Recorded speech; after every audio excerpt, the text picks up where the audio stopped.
There we go. All right. Howdy, Nick. You can go ahead and introduce yourself. Awesome. Yep. My name is Nick Stevens. I am running for Denton City Council District 2. Right on, right on. Well, we have some questions today about public transit and affordable housing. So we'll start with the first three. They're more public transit oriented. And so I will get started with question number one, Okay. which is what is your experience with using public transit? Have you used things like GoZone, Connect buses, or the A train?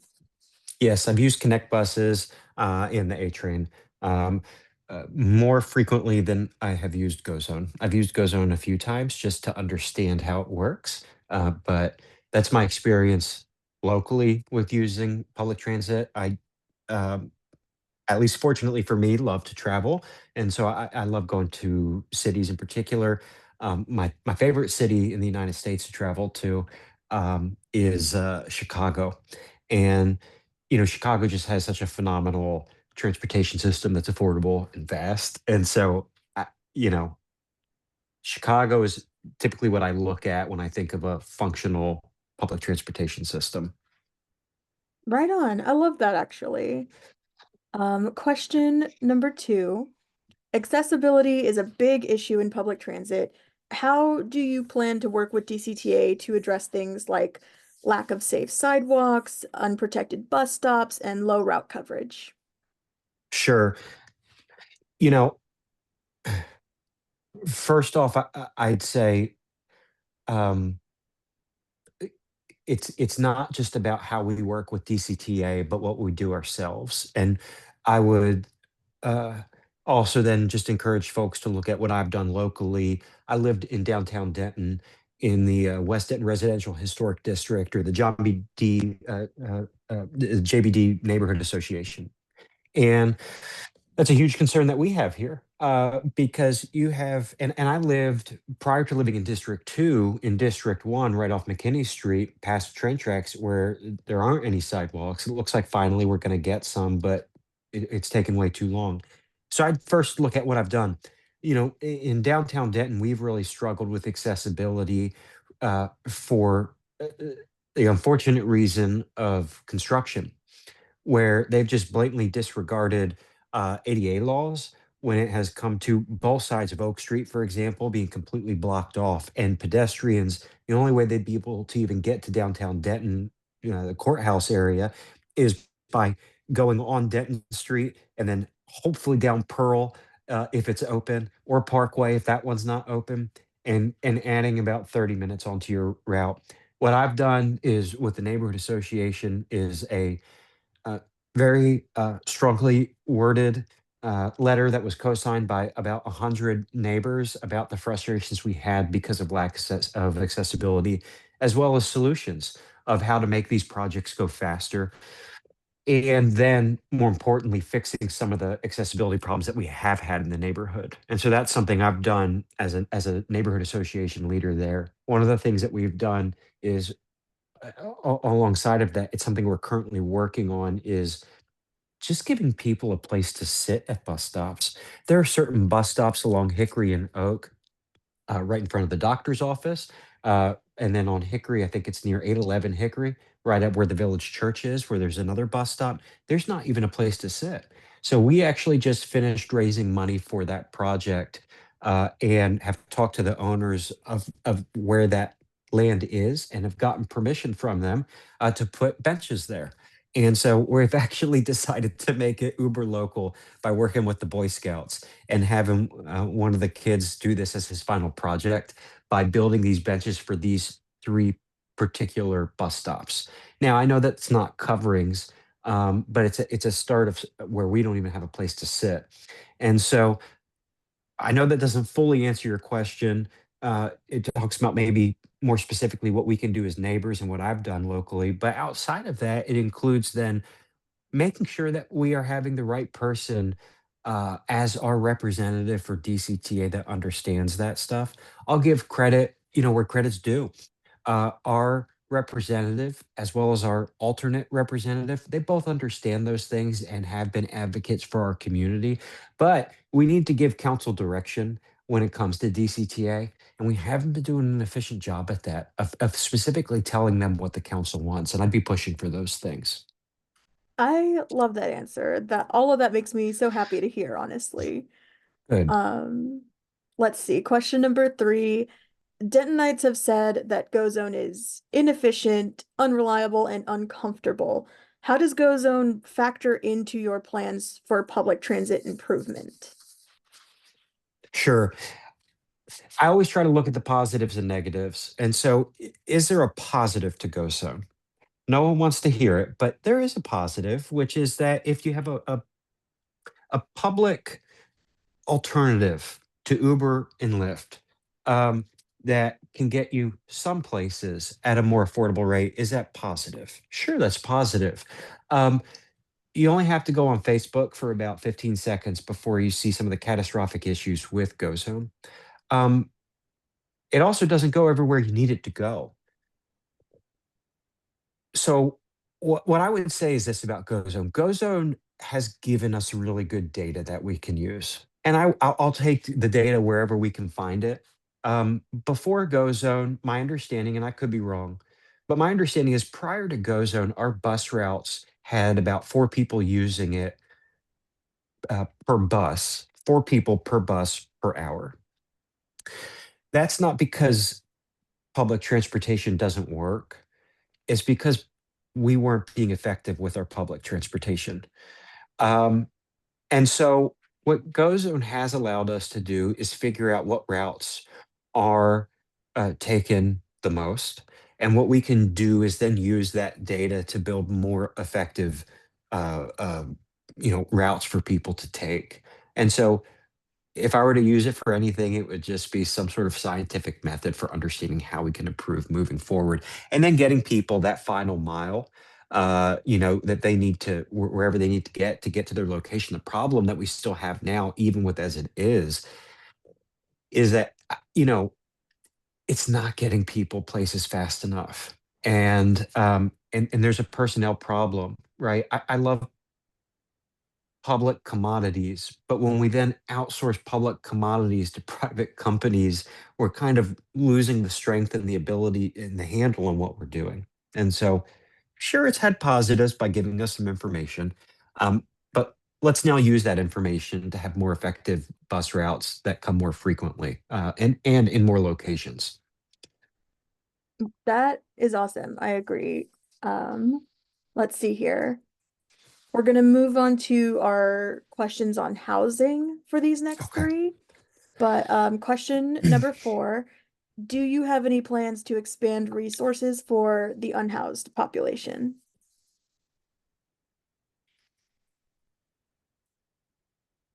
First, what I want to do is figure out what kind of resources we're even going to have after this year. And I say that because under the current, federal government, particularly with COVID funding expiring, a lot of the money that we've received, we're no longer going to be receiving. And I believe it's over $500,000 that we're short on a lot of that funding. And I think that's a problem. We also can't expect at a time when we have a $14 million deficit to then raise taxes again after the council just raised property taxes, which increases rent and increases mortgages. And so we've got a really big problem.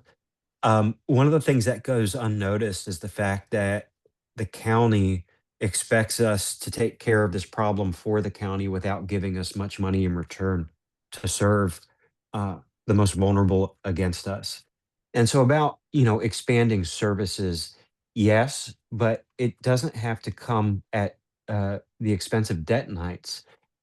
You know, Something that unfortunately isn't talked about much is, and I promise it plays into this, is the dysfunction that you see on our current council and the animosity that is on our current council and how that affects our relationship with the county. I mean, the county won't even meet with most people on our council right now because of that discord. And so we need to strengthen that relationship again and ask them to pay their fair share. And so that's the long answer. The second Mhm. answer is we're going to have a pit count that comes out in a few months to see where we're at. Uh, and then the other thing I want to do is always point to people who know more than me. This isn't my expertise, uh, but but I said this at a forum last night.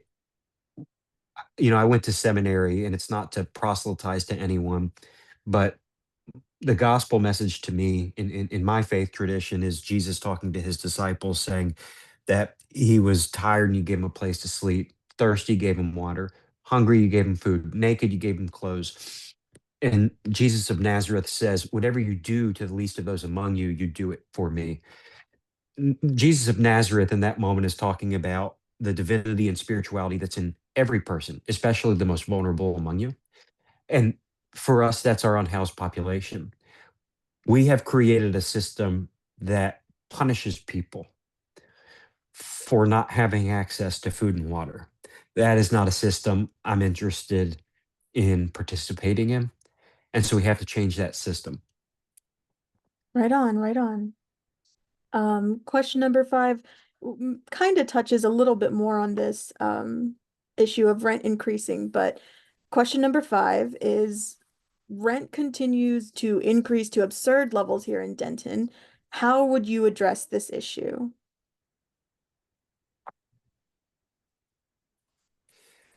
Well,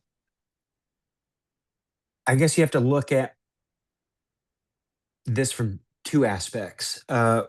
One is the affordability aspect, and then the second is the income aspect. The income aspect's easier, so I'll address that one first. Um, for some reason, in I would say my political circle of the more left leaning folks, economic development has become a scary word and it's become a conservative word. I have no idea why, because we should all want more jobs in our community. We've dropped the ball when it's come to that. Most people here are not able to find sustainable jobs in our community that are, paying more than $10 an hour. I mean, that's terrible. People want to live here. People want to have a career here. People want to have a family here. And they can't do that if they're driving an hour to and then an hour from their job every day. So one side of that is making sure that it's easier to start businesses here for entrepreneurs, which is such a core aspect of who the average Detonite is an entrepreneur. Uh, the second is bringing in more businesses that match our character, union friendly, livable wages, stuff like that. So let's make sure that more people make more money so that they can rent, but then also afford to buy a home. Expanding first-time home buyer programs that we used to have in this city that have seemed to disappear. The other side of that then is the affordability of what we have. You know, there was a recent study that was done. Actually, it was on behest of the former chair of the Planning and Zoning Commission, Margie Ellis, and she wanted to get an understanding of how many apartments have been built and what's coming online. The way the city had framed it was that we had overbuilt. Okay, that's one way to put it, and I'm not an expert on that, but what the information was driving at is that when all of these things are coming online, you have the possibility of seeing rent drop. Problem is, even in that scenario, that's what almost everyone on all sides of this political spectrum when it comes to housing agrees on, which is they don't like apartments. A lot of people feel that way. And so, look, that's great. Anytime someone says that, I always invite them to come to my neighborhood. We are a compact little neighborhood where I've got my house that was originally actually built in the 1920s as a duplex so that two people could afford to buy a property. And then in the back, there's an accessory dwelling unit that had historically, you know, been rented out for, I think, $700 a month for 750 square feet. Then next to me, you'll have a triplex. There's quadplexes that still exist and they're technically illegal, right? But that density in my neighborhood has actually worked really well, and it's created in one of the what I would call premier locations of Denton, which is downtown. Quite frankly, affordability. for a lot of people that wanted to stay in this area. And so we need to do a better job of investing in that. But the only way we can invest in that, and I know I'm talking long about this, and I apologize, is we have to have better communicators about this issue. I always tell people I lead a neighborhood association and it scares people because they immediately think I'm a NIMBY Karen that wants everyone, whatever. But we represent homeowners and renters, and we make that very clear in our neighborhood association. One of the things that we're about to host is an event strictly for renters so they understand tenants' rights and educating folks on what their rights are in our neighborhood and that they have a place here as well. But our tagline as a neighborhood association is love where you live. I bring that up to say that we don't use scary terms when talking to our neighborhood about what community looks like. We don't use words like infill and compactness and the missing middle. We don't use those buzzwords. We say, wouldn't it be cool to have something that was just a block away where you could go to a wine bar? Wouldn't it be right? And you paint this picture of what a neighborhood should look like and what a community looks like. And when you share that level of community, people really get on board with the vision that ultimately does bring affordability. So that's kind of how I approach that. Right on. Let's see here. Our last question is more of a cost of living question. Um, so to close us out, number 6, and this may have already touched a little bit on what you've said before, but people in Denton struggle to afford costs of living such as transportation, housing, groceries, etc. What do you hope to see the city do to make living here in general more affordable? Yeah. I mean, I, I- I'm going to censor myself and just say the first thing that we need to do is get a grip on our budget. I know the budget's boring to a lot of people, and I would never encourage on my worst enemy to watch some of the former budget workshops that we had working on our last budget.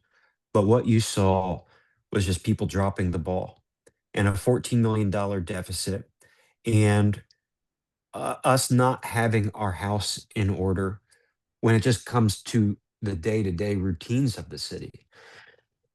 What this has led to is an increase of almost 30% for our utility rates. You know, a 30% increase for your utility rates, specifically for Dentonites that are making minimum wage, is like an extra 3 weeks worth of work, 120 hours. They don't even have enough time to do that. Like, we're not just pricing people out, we're making people go homeless or leave the city. And so we have to have a real conversation about what our energy system is and stop that. And there are creative ways to have that conversation. Uh, you know, again, goes to increasing property taxes. We're increasing property taxes, which also you can build all the affordable housing you want, but if you're raising taxes, that goes on the back of the renter. We also have to pay attention to what affordable housing even means, because again, apparently it means something different to the people on council than it means to the average Dentonite that lives here. You cannot say that something is affordable housing if it's affordable as long as you have a Dallas income. That and the- our affordable houses have to be based off of Denton income. And so um, those are some things that we can tackle on right now. Again, we have to be more transparent about the grants and programs that we do have. We used to have a $10,000, I believe it was a $10,000 tax credit for first time homebuyers in Denton. That's dissipated. We have to have a conversation about why we got rid of that and why we never even communicated when we did have it. Let's look at our Green Sense program. And this will be the last thing I say because I know I'm rambling about it. But our programs and our grants that we have, quite frankly, they're for wealthy people. They're not for working families. It's wonderful to have a Green Sense, is what we call it, Green Sense program that gives you access to a rebate for scooters, a rebate for insulation, a rebate for eco-friendly windows and all this. That's great. But if you're already living paycheck to paycheck, you don't have enough money to pay for that yourself and then wait a month for the city to pay you back. And so if we put income limits on that and allow it to be that the city pays it on your behalf, then we're going to help a lot more people. So there's a lot of creative things that we can do as a city to help with affordability. I love that. I love your vision for Denton. A lot of what you've discussed is really exciting. So thank you for, taking time to share your ideas with us. Is there any last things you want to say? Like where can people find you or information about your campaign? Yeah, I'll end just by saying this. This is a unique election because for those who don't know, I actually ran last year for District 2. I came up very close. I was 200 votes short.